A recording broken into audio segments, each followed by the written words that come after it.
नमस्कार। मैं रीता उपाध्याय प्रयागराज से आपको कहानियाँ सुनाती हूँ। मेरे चैनल का नाम है समृद्ध कथा @प्रयागराज। आज मैं आपको राजा ययाति के बारे में कहानी सुना रही हूँ। राजा ययाति सर्वधर्म में विश्वास करने वाले और भगवान विष्णु के बहुत बड़े भक्त थे। वे सभी जीवों पर दया करते थे और प्रजा को अपनी संतान के समान समझते थे। अपने अच्छे गुण और स्वभाव के कारण वे सदा तरुण नजर आते थे। उन्हें पृथ्वी पर रहते हुए 1,00,000 वर्ष बीत गए और वे सदा ही तरुण नजर आते थे। भगवान विष्णु की कृपा से राजा ययाति प्रौढ़ तो हो गए थे, किंतु वे कभी यमराज के पास नहीं जाते थे। उन्होंने अपने सभी प्रजा को आदेश कर रखा था कि वे भगवान विष्णु की ही आराधना करें। एक समय इंद्र ने कामदेव और गंधर्वों को बुलाया तथा उनसे कहा कि तुम सब लोग मिलकर ऐसा उपाय करो जिससे राजा ययाति यहाँ आ जाए। इंद्र के यूं कहने पर कामदेव आदि सब लोग नट के वेश में राजा ययाति के पास आए और उन्हें आशीर्वाद से प्रसन्न करके बोले, महाराज, हम लोग एक उत्तम नाटक खेलना चाहते हैं। राजा ययाति ज्ञान विज्ञान में कुशल थे। उन्होंने नटों की बात सुनकर सभा एकत्रित की और स्वयं भी उसमें उपस्थित हुए। नटों ने विप्र रूपधारी भगवान वामन के अवतार की लीला उपस्थित की। राजा उनका नाटक देखने लगे। उस नाटक में साक्षात कामदेव ने सूत्रधार का काम किया। वसंत परिपार्श्वक बना। अपने वल्लभ को प्रसन्न करने वाली रति नटी के वेश में उपस्थित हुई। नाटक में सब लोग पात्र के अनुरूप वेश धारण किए अभिनय करने लगे। वसंत ने महाप्राज्ञ राजा ययाति के चित्त को चंचल कर दिया। महाराज ययाति कामदेव के नृत्य, गीत और ललित हास्य से मोहित होकर स्वयं भी नट स्वरूप हो गए। एक दिन वे मलमूत्र का त्याग करके आए और पैरों को धोए बिना आसन पर बैठ गए। वृद्धावस्था तथा कामदेव ने राजा के शरीर में प्रवेश किया। उन सब ने मिलकर इंद्र का कार्य पूरा कर दिया। नाटक समाप्त हो गया। सब लोग अपने अपने स्थान को चले गए।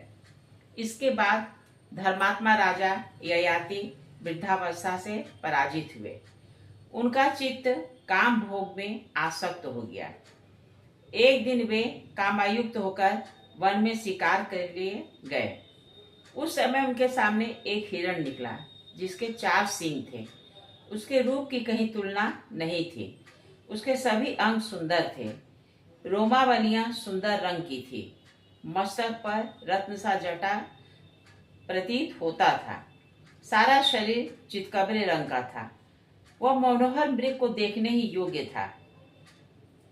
राजा धनुष मान लेकर बड़े वेग से उसके पीछे दौड़े। मृग भी उन्हें दूर तक ले गया और उनके देखते देखते कहीं अंतर्धान हो गया। राजा को वहां नंदन वन के समान एक अद्भुत वन दिखाई दिया जो सभी गुणों से युक्त था। उसके भीतर राजा ने एक सुंदर तालाब देखा जो 10 योजन लंबा और 5 योजन चौड़ा था। राजा रथ के वेग पूर्वक चलने से खिन्न हो गए थे। परिश्रम के कारण उन्हें कुछ पीड़ा हो रही थी। अतः सरोवर के तट पर ठंडी छाया का आश्रय लेकर बैठ गए। जल के निकट एक विशाल एवं सुंदर भवन था। उसी के ऊपर बैठकर रूप, शील और गुण से सुशोभित एक सुंदर नारी मनोहर गीत गा रही थी। राजा ययाति के शरीर में काम का संचार हो गया था। वे उसे देखते ही बहुत ही मुग्ध हो गए। उन्होंने सुंदरी से पूछा, शुभे, तुम कौन हो? किसकी कन्या हो? तुम्हारे पास यह कौन बैठी है? कल्याणी, मुझे सब बातों का परिचय दो। उन्होंने अपना परिचय देते हुए कहा कि मैं चंद्रवंश मैं नहुष का पुत्र हूँ। पृथ्वी के सातों द्वीपों पर मेरा अधिकार है। मैं तीनों लोकों में विख्यात हूँ। मेरा नाम ययाति है। राजा की बात सुनकर सुंदरी ने अपनी सखी विशाला को उत्तर देने के लिए प्रेरित किया। तब विशाला ने कहा, नरश्रेष्ठ, यह रति की पुत्री है। इसका नाम अंश्रु बिंदुमती है। मैं इसके प्रेम और सौहार्दवश सदा इसके साथ रहती हूँ। हम लोगों में बहुत ही प्रेम है। मैं वरुण की पुत्री हूँ। ययाति बोले कि हे सुंदर मुख वाली रति कुमारी, मुझे भी पति रूप में स्वीकार करे। यह बाला जिस जिस वस्तु की इच्छा करेगी वह सब मैं इसे प्रदान करूंगा। विशाला ने कहा, राजा, मैं इसका नियम बतलाती हूँ, पहले उसे सुन लीजिए। यह पूर्ण युवांगना, सर्वज्ञ, वीर लक्षणों से सुशोभित, देवराज के समान तेजस्वी, धर्म का आचरण करने वाले, त्रिलोक पूजित, सुबुद्धि, सुप्रिय तथा उत्तम गुणों से युक्त पुरुष को अपना पति बनाना चाहती है। ययाति बोले कि मैं आपकी कसौटी पर खरा उतरूंगा। विशाला ने कहा, राजन, मैं जानती हूँ आप अपने पुण्य के लिए तीनों लोकों में विख्यात हैं। मैंने जिन जिन गुणों की चर्चा की है वे सब आपके भीतर विद्यमान है। केवल एक दोष है कि आपके शरीर में वृद्धावस्था का प्रवेश हो गया है। उससे अगर मुक्त हो तो ये आपकी प्रियतमा हो सकती है। इस पर कहा कि मैं अपने वृद्धावस्था को किसी को दान कर दूंगा और स्वयं यौवन लेकर परम सुंदर बन जाऊंगा। राजा ययाति काम भोग में आसक्त होकर अपनी विवेक शक्ति खो बैठे थे। वे घर जाकर अपने पुत्रों से बोले कि तुम में से कोई एक मुझे अपना यौवन दे दे और मेरी वृद्धावस्था ले ले। उनके 3 पुत्रों ने इनकार कर दिया, किंतु एक पुत्र जो महान आज्ञाकारी और धर्म के अनुसार चलने वाला था, उसने राजा की बातों को स्वीकार कर लिया और उन्हें अपना युवावस्था दे दिया तथा वृद्धावस्था ग्रहण कर लिया। उस पुत्र का नाम था राजा पुरु। राजा ने उसे राज सिंहासन पर आरूढ़ कर दिया। अब राजा अत्यंत सुंदर हो गए और वे उसकी सखी के पास आए और बोले कि भद्रे, मैं प्रबल दोष रूप वृद्धावस्था को त्याग कर यहाँ आया हूँ। अब मैं तरुण हूँ, अतः तुम्हारी सखी मुझे स्वीकार करे। विशाला बोली, राजन, आप दोष रूपा जरावस्था को त्याग कर आए हैं, यह बड़ी अच्छी बात है, परंतु अब भी आप में एक दोष है। आपकी 2 पत्नियां हैं, शर्मिष्ठा और देवयानी। ऐसी दशा में आप मेरी इस सखी के वश में कैसे रह सकेंगे? इस पर राजा ययाति ने कहा कि मैं अपनी दोनों पत्नियों को छोड़ दूंगा। इस बात के लिए मैं सत्य धर्म से युक्त अपने शरीर को छूकर शपथ करता हूँ। अश्रु बिंदुमती बोली, राजन, मैं ही आपके राज्य और शरीर का उपभोग करूंगी। जिस जिस कार्य के लिए मैं कहूँ उसे आपको अवश्य पूर्ण करना होगा। इस बात का विश्वास दिलाने के लिए अपना हाथ मेरे हाथ में दीजिए। ययाति ने प्रण करते हुए कहा कि राजकुमारी, मैं तुम्हारे सिवा किसी दूसरी स्त्री को नहीं ग्रहण करूंगा, यह मेरा वादा है। सुंदरी लोग, तुम्हारे हाथ में मैंने अपना हाथ दे दिया और मेरा संपूर्ण राज्य, समूची पृथ्वी, मेरा यह शरीर और खजाना सब तुम अपने इच्छानुसार उपभोग करी। अश्रु बिंदुमती बोली, महाराज, अब मैं आपकी पत्नी बनूंगी।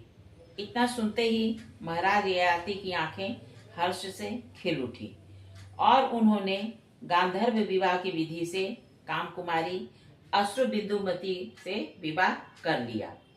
अब वे युवावस्था के द्वारा उसके साथ विहार करने लगे। साथ में रहते हुए राजा को 20,000 वर्ष बीत गए। इस प्रकार इंद्र के किए हुए कामदेव के प्रयोग से उस स्त्री ने महाराज को भली भांति मोहित कर लिया। एक दिन की बात है, कामनंदिनी अश्रु बिंदुमती ने मोहित हुए राजा ययाति से कहा, प्राणनाथ, मेरे हृदय में कुछ अभिलाषा जागृत हुई है। आप कृपया मेरे मनोरथ को पूर्ण कीजिए। आप यज्ञों में प्रधान अश्वमेघ यज्ञ का अनुष्ठान करें। राजा ने उसे स्वीकार कर लिया और अपने पुत्र को बुलाकर कहा कि बेटा, पुण्यात्मा द्विजों, ऋत्विजों और भूमिपालों को अभिमंत्रित करके तुम अश्वमेघ यज्ञ की तैयारी करो।